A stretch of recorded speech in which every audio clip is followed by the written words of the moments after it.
imitating the wrap-up on the Butcher Benton package. I'm Lieutenant Dick Chasen. This hadn't been a routine case, and to find the answer, I've had to put a lot of little pieces together. It began on the day most cases can be called closed. It was the day before the butcher was to be executed. He was visited by his attorney, Paul Lowe, in the death house. It was at this first meeting the Butcher Benton case took its first switch. Well, that's it, Butcher. The evidence against you was so strong, the governor turned down your appeal. You're a rotten liar, Lowe. You started railroading me from the beginning of the trial. And now you're still trying to throw me curves. Look, I don't blame you for being edgy, but get this straight. I didn't double-cross you. I never worked harder for a client. You mean you never worked harder for a client to get him sentenced? You were a fool, Butcher. If you hadn't tried to double-cross Squeamy Ellis and Joe Marcelli, they wouldn't have turned state's evidence against you. But you had to get greedy. You wanted to keep the whole $600,000 for yourself. Well, the boys got sore, and I don't blame them. It was all your idea. You planned the whole job. You hired us. When you found out I'd staged the money, you decided it was time for me to die. You got those two crumbs to turn state's evidence on me. You stinking rotten mouthpiece. We both know that isn't true, Butcher. Now, look, what's the sense in not giving me the money? It's not gonna do you any good. Well, I'll have the satisfaction of knowing that none of you three crumbs are gonna spend it. What about Eva? Don't you owe her something? You tell me where the money is, I'll see that she gets your share. I've got a different idea. I'm gonna kill you and Squeamy and Joe. Then I'll take care of Eva myself. You thick-headed ape, you're gonna die tomorrow. Remember what I said. I'm gonna get you, all three of you. Even for you, Butcher, that'd be quite a trick. So long, dead man.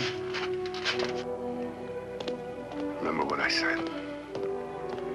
I'm gonna kill you, all three of you.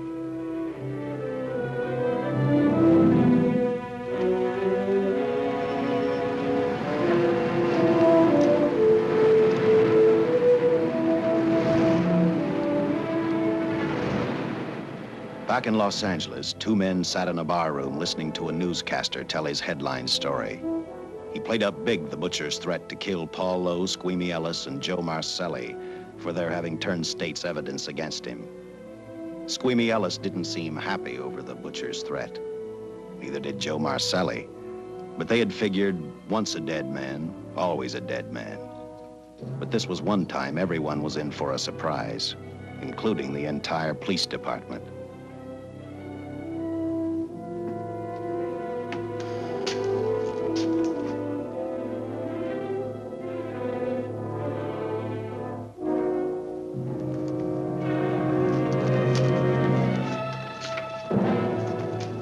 Seen the headlines, Captain?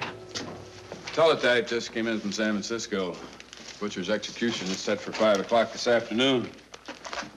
And like the newspapers say, he still refuses to talk about that stolen money. Well, I still have hopes of coming up with something. That's what I dropped by for, Dick. With Butcher's execution, the department's marking it case closed. That means you'll be reassigned. I've spent a whole year trying to break this case. As far as I'm concerned, Butcher's death is just the beginning. Of course, I can't prove it, but I think that Paul Lowe was the top man. And even though I have to keep working on it while off duty, I'm going to get Lowe, Squeamy Ellis, and Joe Marcelli. Okay, Lieutenant. Officially, I've taken you off of the case. Unofficially, I wish you luck. Do me a favor. Keep me posted. Will do. Thanks, John. I headed for Eva Martin. She worked in a local burlesque house. I'm a cop, and my job is to ask questions and get answers. So I decided I might as well start again with her.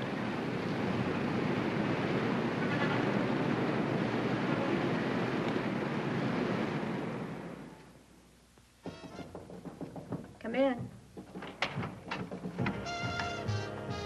Oh. What do you want? I'd like to talk to you. Talk? You're a cop, aren't you? That's a good question. I can't even find a 3-ton armored car, let alone the $600,000, and I've been on the case a year. I've told you, and I've told you, and I've told you. I don't know anything about the money. I never did. Benton's gonna be dead in a little while. I thought it might make a difference. I never knew anything about the money. Call me dumb. I didn't even know Charles was in the rackets until the trial. Now, take it easy, kid. You're on, Eva.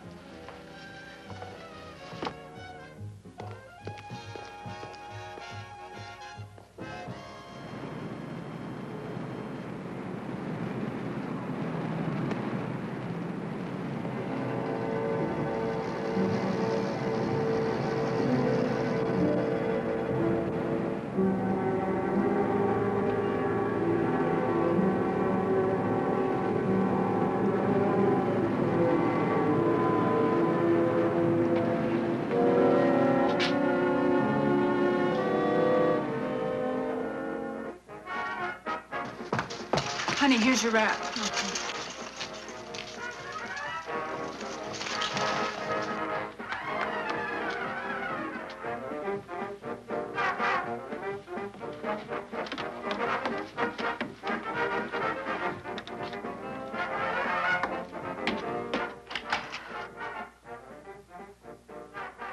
A few moments ago, Butcher Benton, without revealing the whereabouts of the $600,000 stolen in the armored car holdup, paid for his crimes against society in the gas chamber at San Quentin. Now for a look at the international scene. Today... Come on, baby. Don't waste tears on Benton. I feel so badly about Charles. If I'd known, maybe I could have done something. How about a drink? We could both use one. An artist can't drink while she's working, Paul. Boy, see.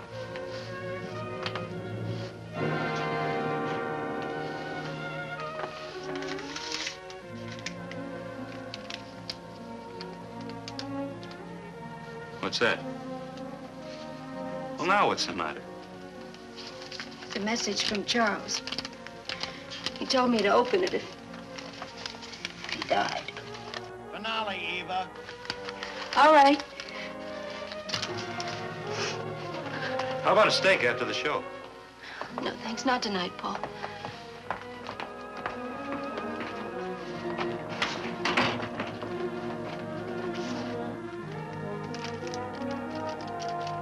I didn't find out until much later, but Paul Lowe, in opening the letter the butcher had given Eva, found a map outlining a section of the city sewer system, and clearly identified was the spot where the butcher had hidden the stolen payroll.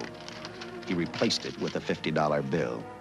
I guess he figured $50 to gain $600,000 was not a bad day's work.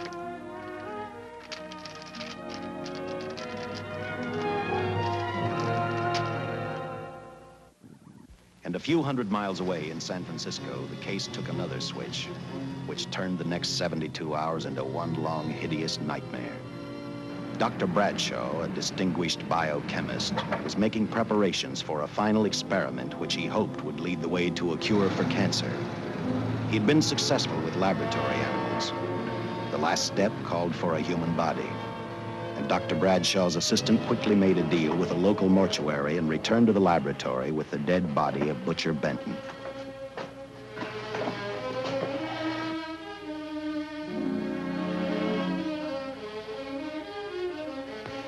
You made good time. Well, I didn't waste any.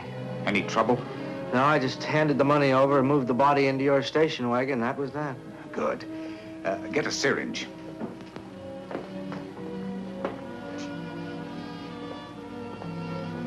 He's in good shape. Well, I hope so. We'll get other blood samples later. We'll run this one through fast. Right. Now wheel him into the machine and then raise him. Right.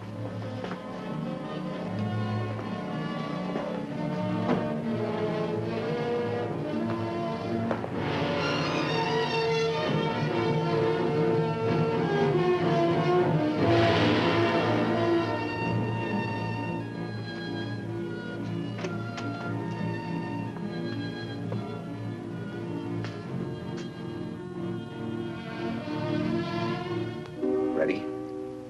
You mean you're going to give him 287,000 volts? Yes, yes. I'll get the fluoroscope set.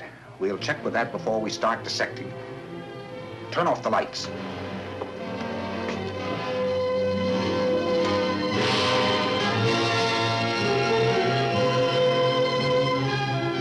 There you are, old boy.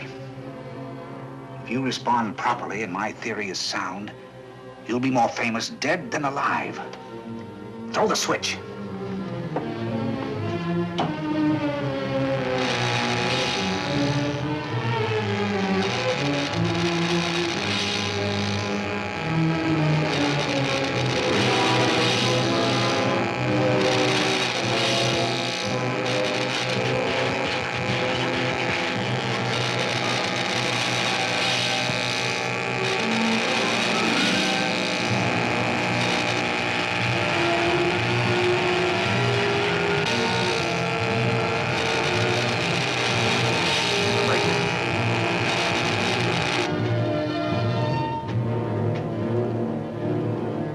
Wait, I thought I saw a pulsation of the heart. You're right. Dr. Bradshaw is beginning to breathe. You've brought this man back to life. No. The heart muscle has simply responded to a terrific electrical shock, that's all. Yes, but it does prove that the cells still function.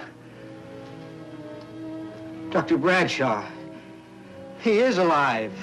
A shock reaction, it can't last. His cells are multiplying now, if your theory is right. If we could keep that reaction going longer. But it's worth a try. Get the body out.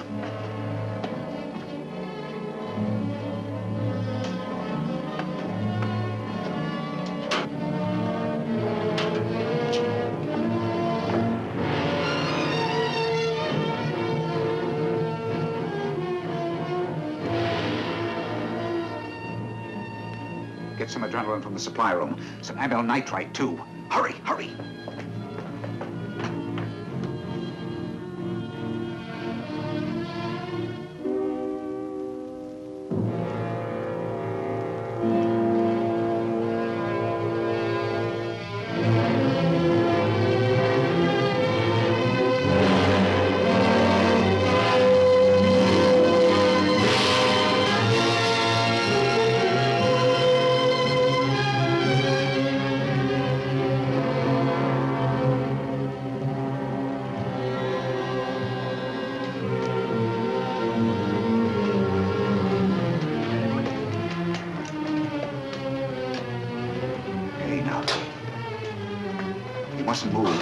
Your heart can't stand the strain. Now, you must lie still. Please, please. Easy now. Easy. Easy. You must lie. Easy, please.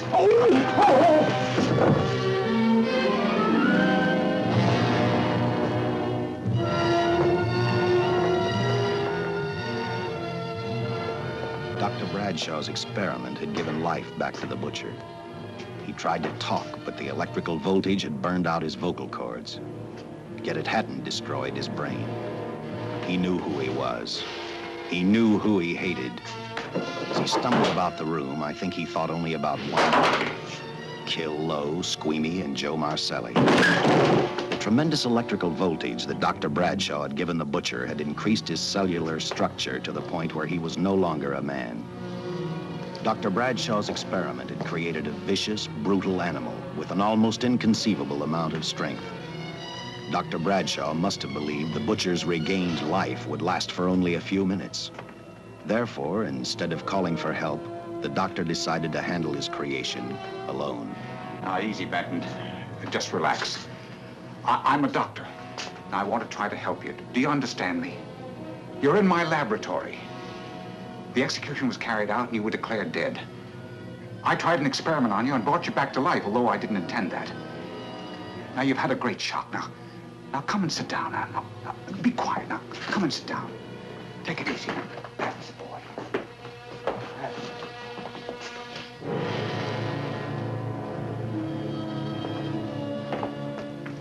Careful. His reactions are violent. How do you explain this? Each cell must have multiplied 100 times, perhaps thousands. His strength is unbelievable. No, it's too late for the amyl nitrite. I want to get some blood samples, make some tests on him, find out what's happened. Get me a syringe.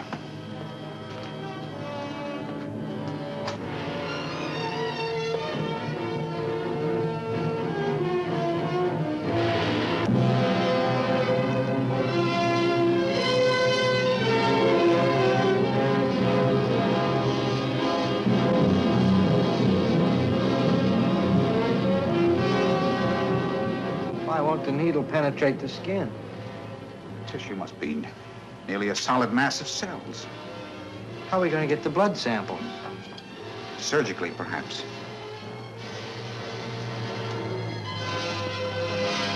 Now, easy, man. Take it easy. You can't leave here now. I'm responsible for your being alive.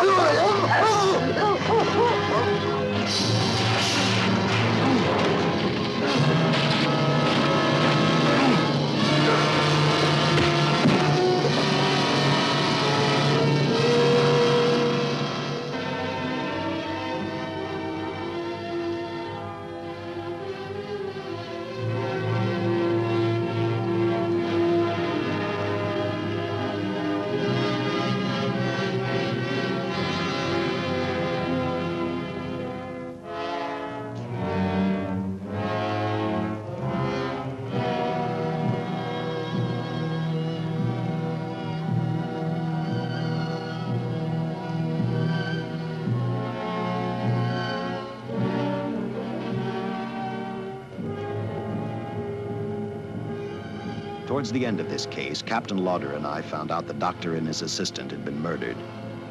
But I'm getting ahead of my story. The butcher didn't know how he had been brought back from the dead, and he didn't care. All he knew, he was alive. Then this monster-made man started thinking about Los Angeles.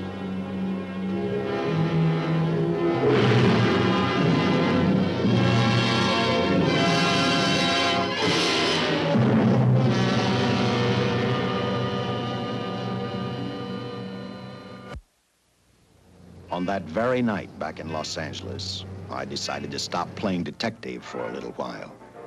I went to the burlesque house to ask Eva to have dinner with me. After all, the butcher was dead, and if I got lucky, sooner or later, I figured Paul Lowe would lead me to the stolen payroll. In a way, that possibility made me even feel better. It's not fair to watch the show from backstage. Next time, I'll pay admission. I take it by that remark you like my routine. Yeah, you're pretty good. What I can't figure out, though, is why you stay in a place like this. It shouldn't be hard for someone like you to get a job in a class spot. If you weren't a detective, I'd be willing to bet with a line like that your next remark would be, how about dinner? Well, not exactly dinner, but a hamburger might be a good idea. If you're asking in an official capacity, I can't say no. I'm off duty. For the past 6 months, all I've ever called you is Lieutenant Chasen. Do you have a first name? Uh-huh. Dick. Give me 10 minutes for a quick change, because you just made yourself a date, Lieutenant. I mean, Dick.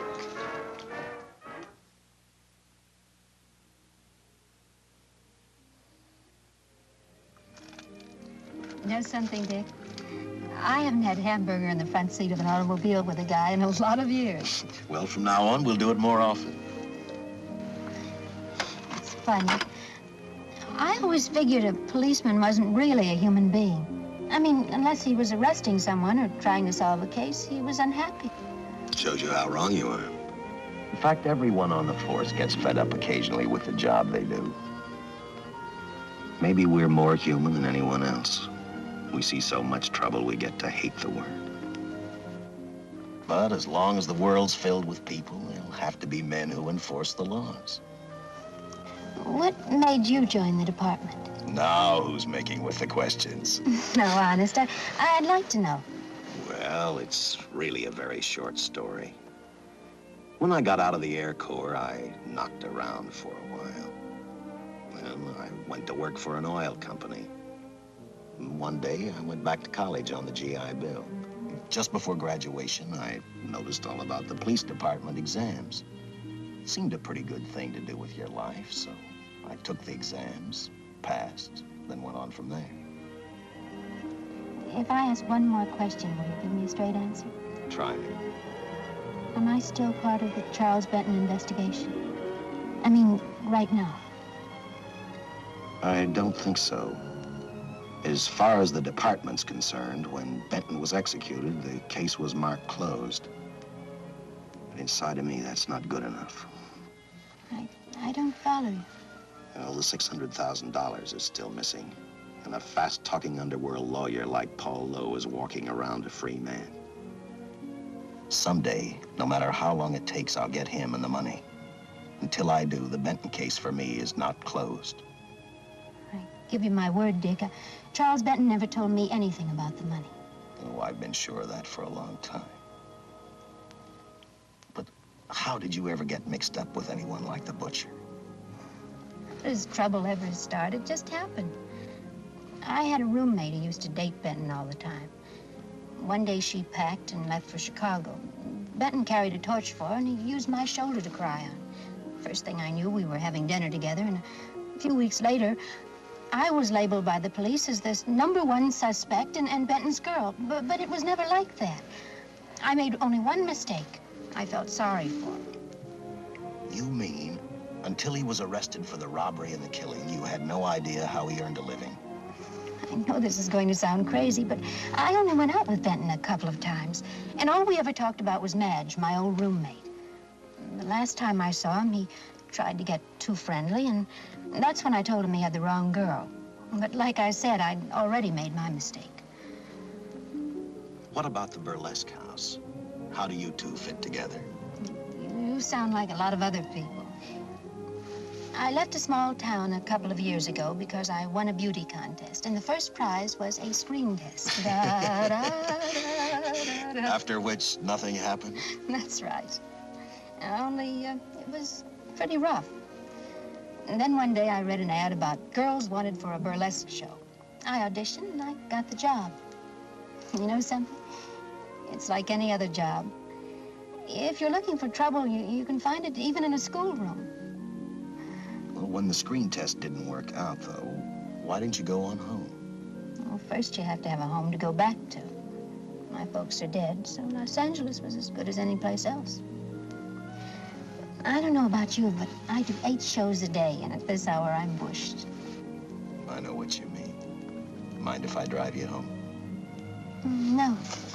And I'll tell you something else. I haven't minded anything about tonight. Not even the hamburger. I kept playing tag with Lowe. He made 4 telephone calls. 3 of them didn't interest me, but one did. The one to Joe Marcelli. I watched Joe head for his meeting with Lowe, and for some unknown reason, I began to get the feeling that this case was finally about to explode in my favor. You see what I mean? Well, look at that, will you? I seen him stagger on 2 legs, but he's doing it on 4. Shut up, you flea bag. Well, look who's calling names. At least I ain't a squealer, a stoolie. Ha! I warned you before. All right, Harry, that's enough. I'll take care of him. I want to talk to him. Okay, Mr. Lowe. With any future business you've got with this psycho, take care of it upstairs in your office. If he keeps showing around here, sooner or later he's going to get slugged, cripple or no cripple. All right, shut up, Joe. Sit down.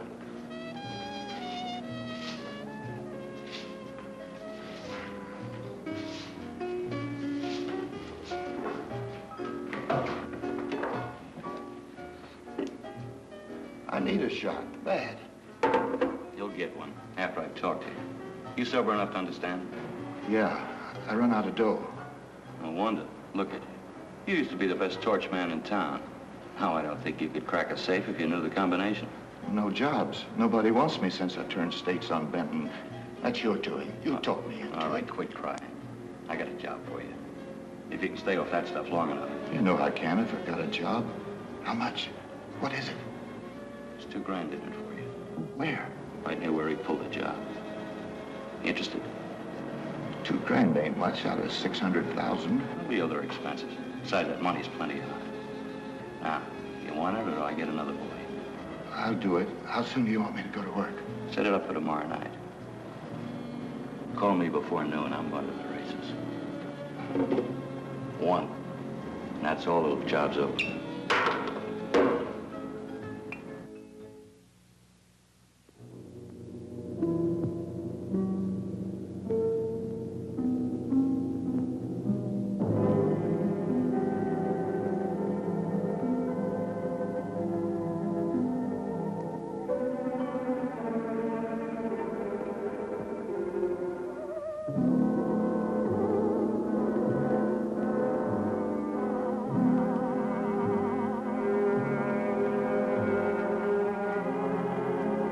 The butcher was walking slowly toward Los Angeles. He'd traveled through wooded hills to prevent being seen by anyone. Finally, he came to a quiet road. He stopped to get his bearings. And then he saw her. He saw something else. An automobile. For the butcher, that rang a bell. With a car, he knew by the next afternoon he'd be in Los Angeles in plenty of time to catch up with the 3 men who had double-crossed him.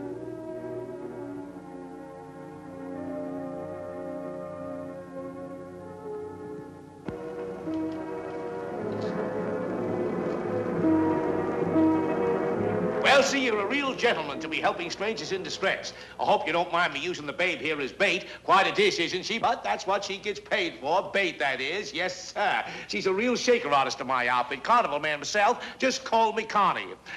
Yeah. Well, friend, we're in a little bit of difficulty here. Got a flat tire, brand new car, no tools in the back. Why, some of these dealers make my carnival grifters look like babes in the woods.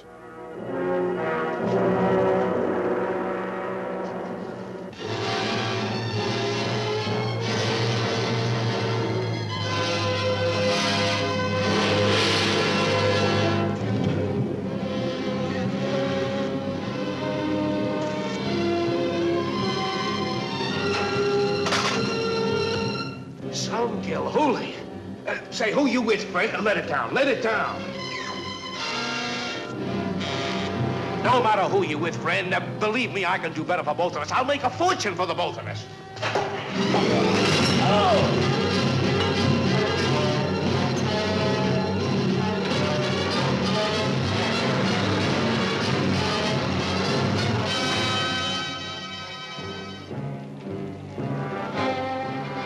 An hour later, the San Francisco Police Department sent out an APB.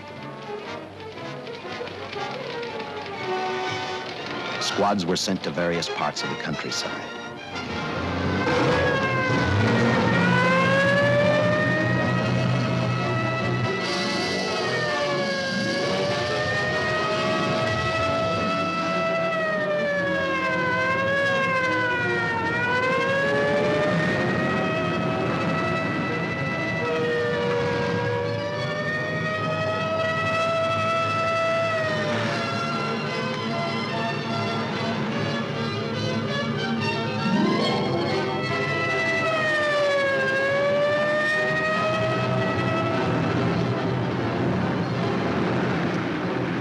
Roadblocks were thrown up to catch the cold-blooded killer the hysterical girl had described.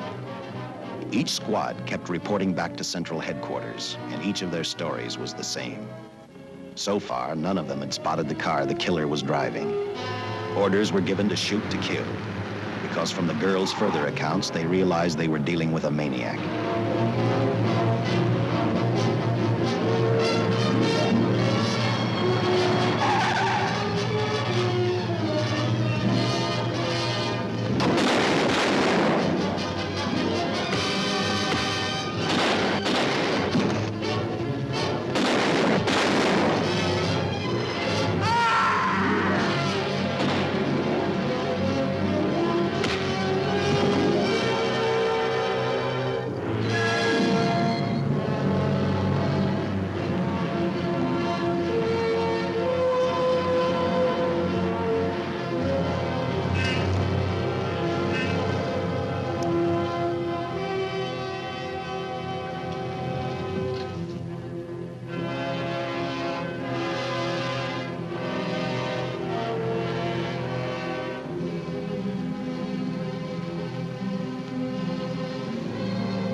I trust that this information will answer all of your questions. If I can be of any further service, let me know.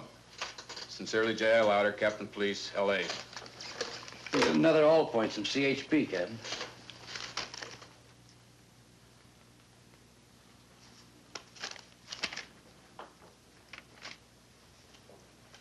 These reports sound like they come from a bunch of loonies. You sure do. There it is. Sergeant. Yeah. I want Lieutenant Chasen to look these over as soon as he comes in. All right, Captain. The next morning, I read the stories of the brutal murder of the 2 police officers. I also read the witness's statement about the bullets having no effect upon the killer.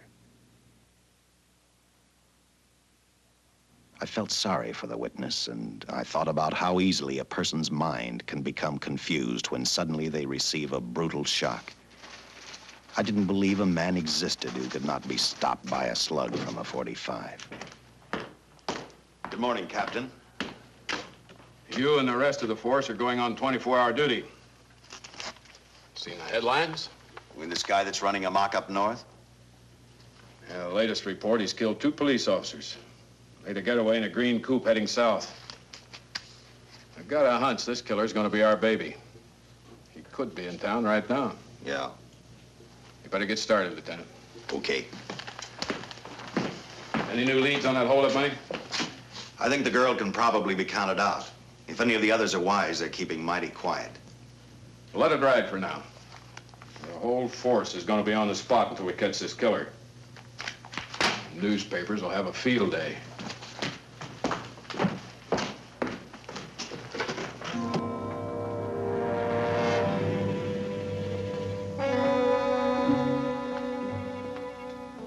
We were wrong about 2 things. The killer was already in our city, and we didn't know he was Butcher Benton. He headed straight for Eva Martin.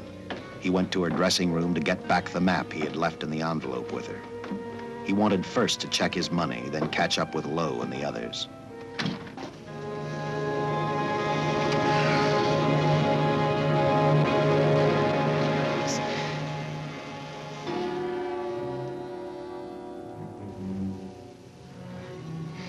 Can't be. But you do look like him. Only different somehow.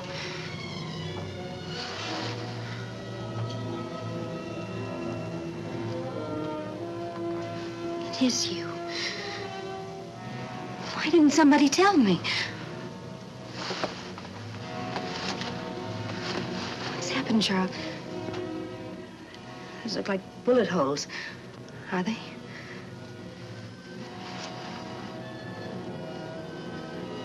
There isn't even a mark.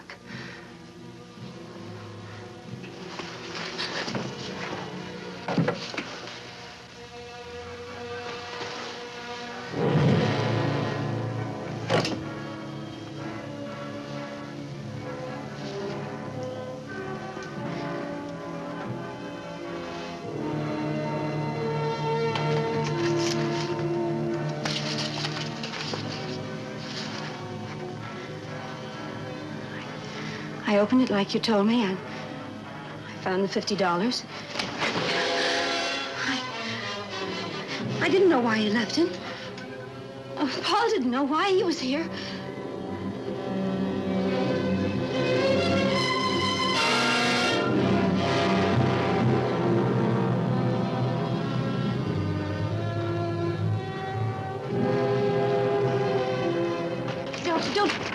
Don't play crazy. The name of Paul triggered his hate. He left her dressing room and started for Squeamy Ellis and Joe Marcelli's place. Because he knew, with them out of the way, Paul Lowe couldn't open the strongbox where the money was hidden. He thought of Squeamy and Joe first. He was saving Paul Lowe for last.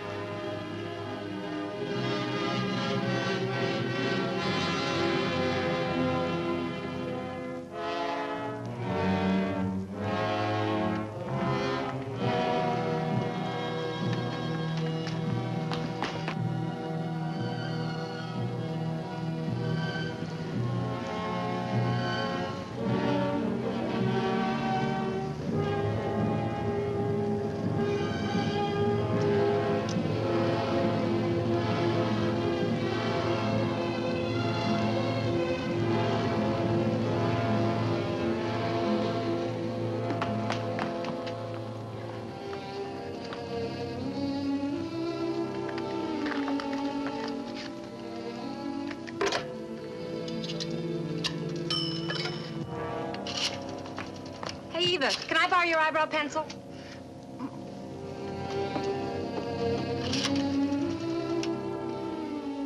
Operator, get me police headquarters. Lieutenant Chasen, please. When do you expect him?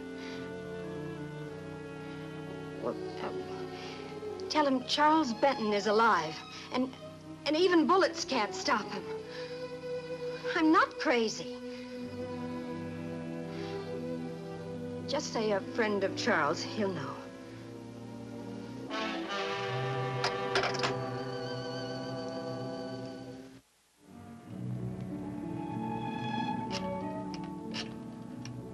After leaving a message for me, Eva telephoned Squeamy Ellis.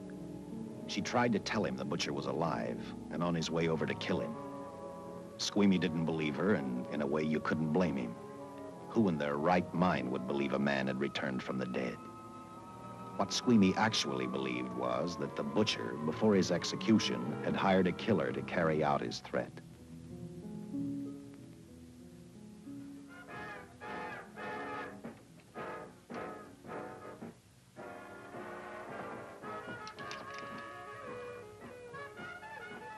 You sick?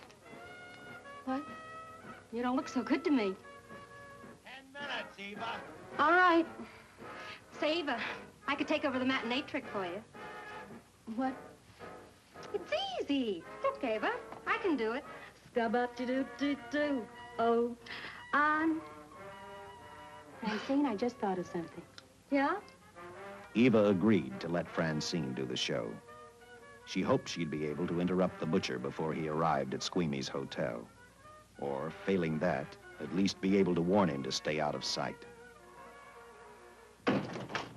You wanted me, Captain?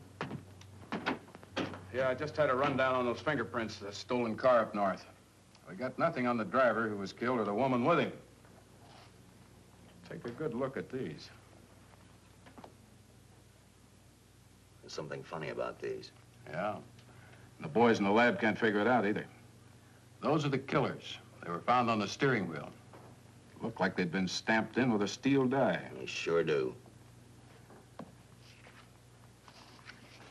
These are Butcher Benton's. What? Well, they look the same to me. How do the lab boys explain that? They don't. Their best guess is a twin brother. An identical twin could have the same pattern of whorls with only slight variations. Ever hear of the butcher having a twin brother? No. Even if he did, it wouldn't explain these freak prints. You didn't pick up your message, Lieutenant. Some wacky dame calls you. And she says Charles Benton is alive, and bullets won't stop him. If we buy the twin theory... Who was she? Where'd she see him? Well, she wouldn't leave her name. Sounded kind of hysterical to me. Said she was a friend of the butcher's. Eva Martin. Get over at the Follies and see what that girl knows. Yeah. Some guys have all the luck. I never drew an assignment to the Follies.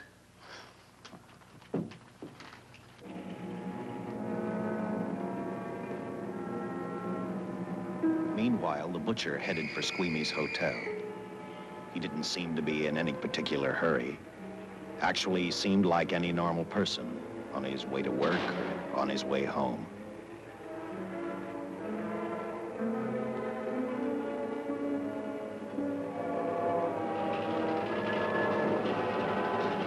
He rode up Angel's Flight, arrived at the top, scanned the hotel building, and then noticed the only exit from Squeamy's apartment, a fire escape.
Butcher was figuring his next step. And as he looked at the dead cop, he thought about Paul Lowe, the next man on his list. Seen Joe Marcelli? Not since last night when I told him I didn't want him around here no more. Give me a shot.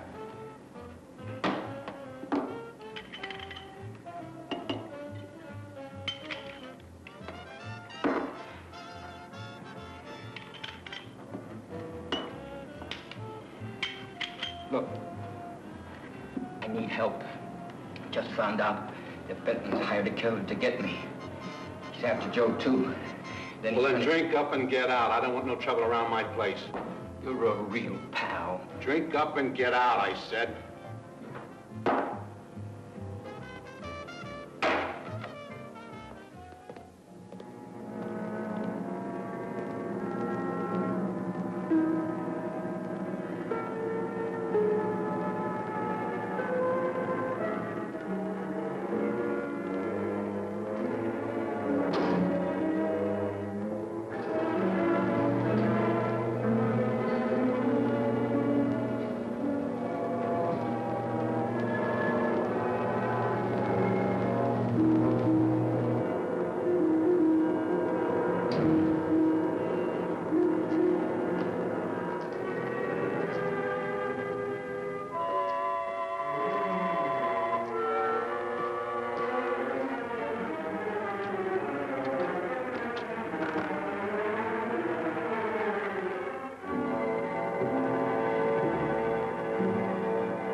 Operator, get me the police!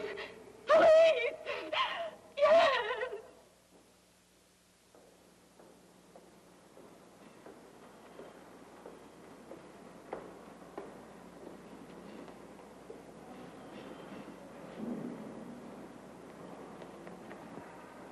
What's happened?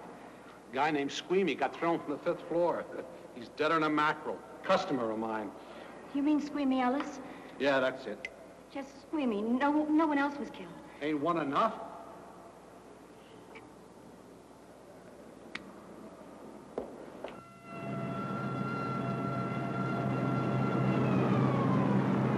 I tell you, the bullets never even phased him. He must have been wearing a bulletproof vest.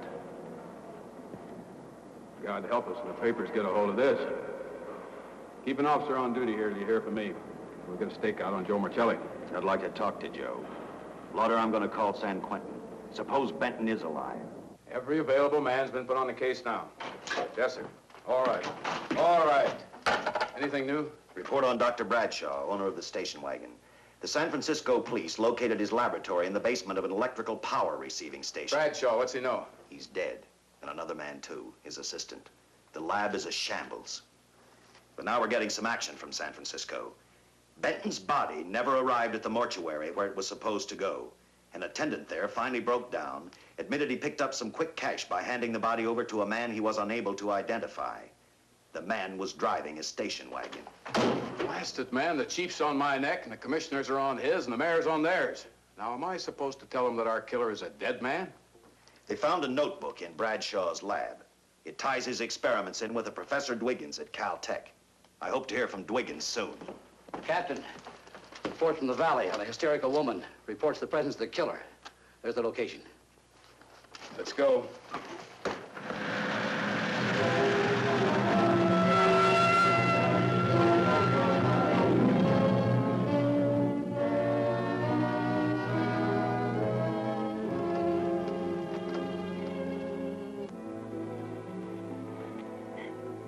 You and your boyfriend had a little fight, and he got out of the car to take a walk. You noticed that he walked down toward the sump area in the direction where you'd seen those lights a short while before. What happened then, miss? Please try to tell us. Well, I just sat there a few minutes, I guess. I was pretty mad. Then there was a loud crash, like heavy metal, sort of, from down here. I got out of the car to get a better look. I heard Jimmy cry out something. I couldn't make out the words. Then down here, in a patch of light, was Jimmy. And coming toward him was this man. Big man. Lifted Jimmy up over his head like he didn't weigh a thing. Jimmy screamed. Just once, before he broke Jimmy's back. I heard it snap, not far away. Then I started running till I found this house. They let me use the phone. Thank you, mate. We'll see that you get home all right now. O'Malley, see that the young lady gets home all right. Paul Lowe, while driving to his office, heard a radio commentator report the murder of Joe Marcelli. And what shocked him most was when the broadcast identified the killer as possibly being the butcher. Lowe headed straight for Eva Martin at the Burlesque Theater. Oh, you gave me a start, Mr. Lowe. What are you doing here? Where's Eva? Oh, I'm taking her place. I'm going to wear her costumes. What's it to you? I asked you, where's Eva? Hey, don't get physical. Well, watch your tone of voice, Buster. I told you. Little Eva isn't here. I could see that for myself. Where is she? She's at police headquarters. That's where she is. Yes, sir. No, sir. Captain Lauder's still with the mayor. The killer dropped out of sight. He was last seen in the Hollywood area. Yes, sir. We know he's dangerous. Every angle's being covered. Yes, sir. I'll tell him.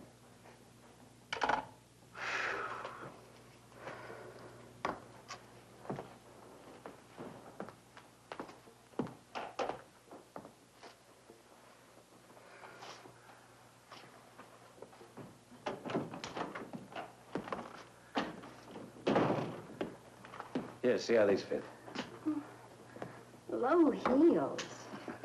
I'm sorry. It's the best our wardrobe department can afford. Any idea how soon the captain will be back? Now, look, I'm going to see the captain. I'll have to wait here all night. Paul.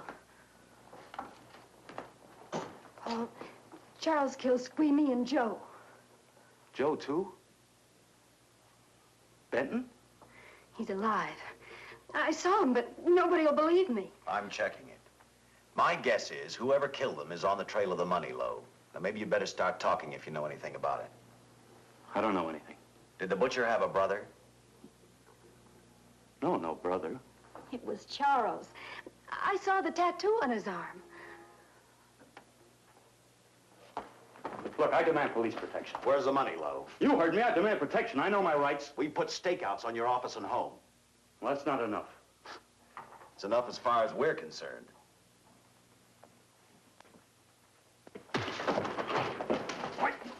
Now you gonna book me, Sergeant? Then throw away the key.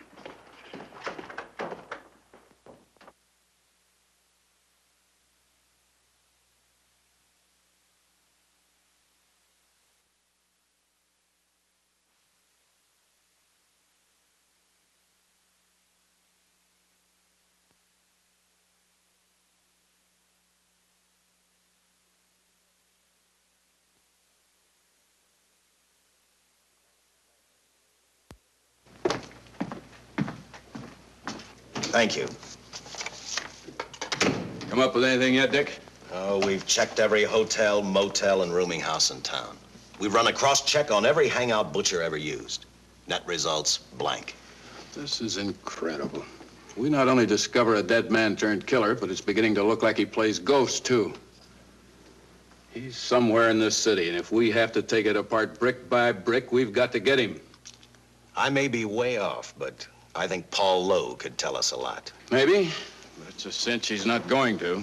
Well, suppose he had no alternative. You better grab some coffee. Your mind's beginning to play tricks on you. No, now, wait a minute.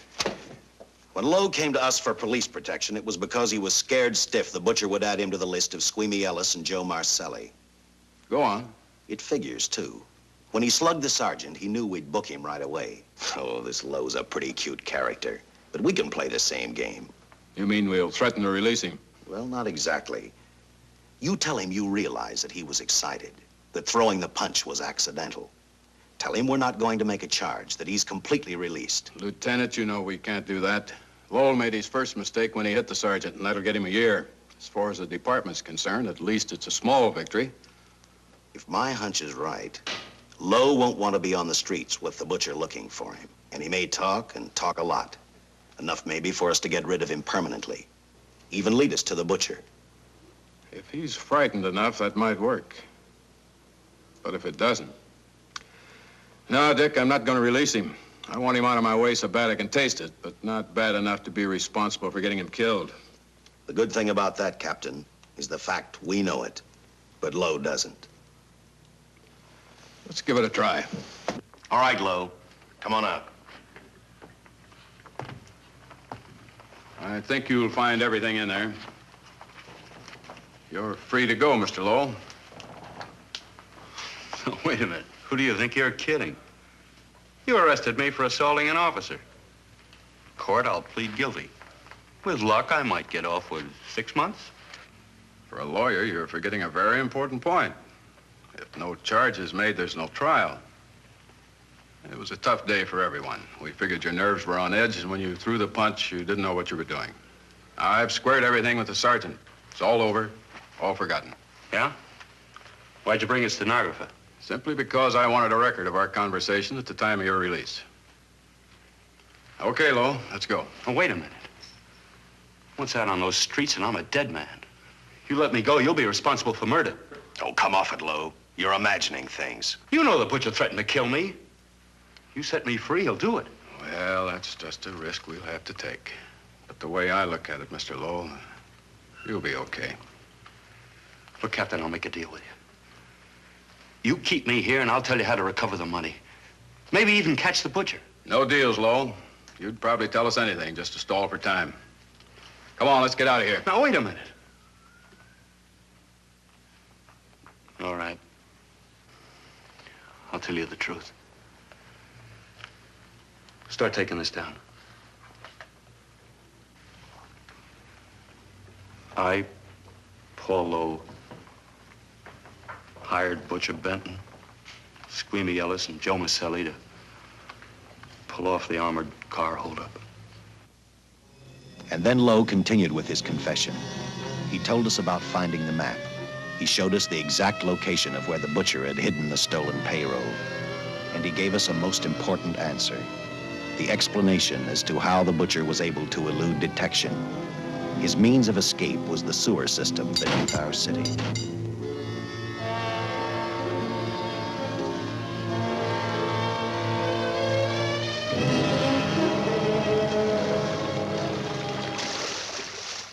The department went to work fast. Every police squad in the city was detailed to cover a specific area. Every entrance and exit to the Los Angeles city sewer system of 700 miles was covered. Captain Lauder and I, along with several other squads, headed for the entrance where, according to the map, Butcher had hidden the money. Our job was to stop him, and that made me think of one specific question. When we found him, could this monster be stopped? I, for one, wasn't sure.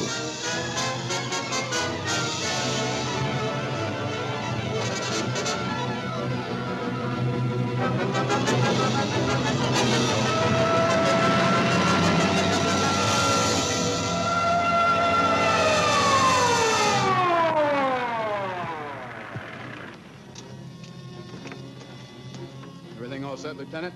City engineers mapped out each possible exit. The squad of officers are spotted at every point. If the Butcher can be caught, now's the time. Well, after I talked to Caltech, I called on the fire department for a little help. The professors thought a flamethrower might stop him. Flamethrower? I suppose their boys have had a chance to join our squads by now. I see we have one with us here. Have you thought about what'll happen if this doesn't work? No. I've been praying too hard that it will work.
This is where we split up. I'll go straight ahead.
If this map's right, we're off our course. We'll have to backtrack.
Let him have it.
And the tremendous shock of electricity that brought the butcher back to life destroyed him. The $600,000 stolen in the armored truck robbery has been recovered. Case closed. Well, here are the scientist's comments for your records. I had to fill in a few spots with my own guesses, but I guess that's about the size of it. Did you get any sleep? Oh, some. Not much. How's the girl today? Well, I called the hospital about an hour ago. She'd gone. Gone? Where? Well, she told him she was a working girl and that she'd been away from the job too long already. Quite a girl. Yeah. Say, how about that time off I've got coming? 48 hours, beginning right now. Get some rest, Dick.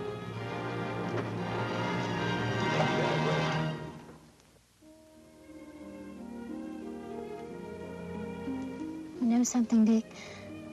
The past 72 hours seem like a bad dream.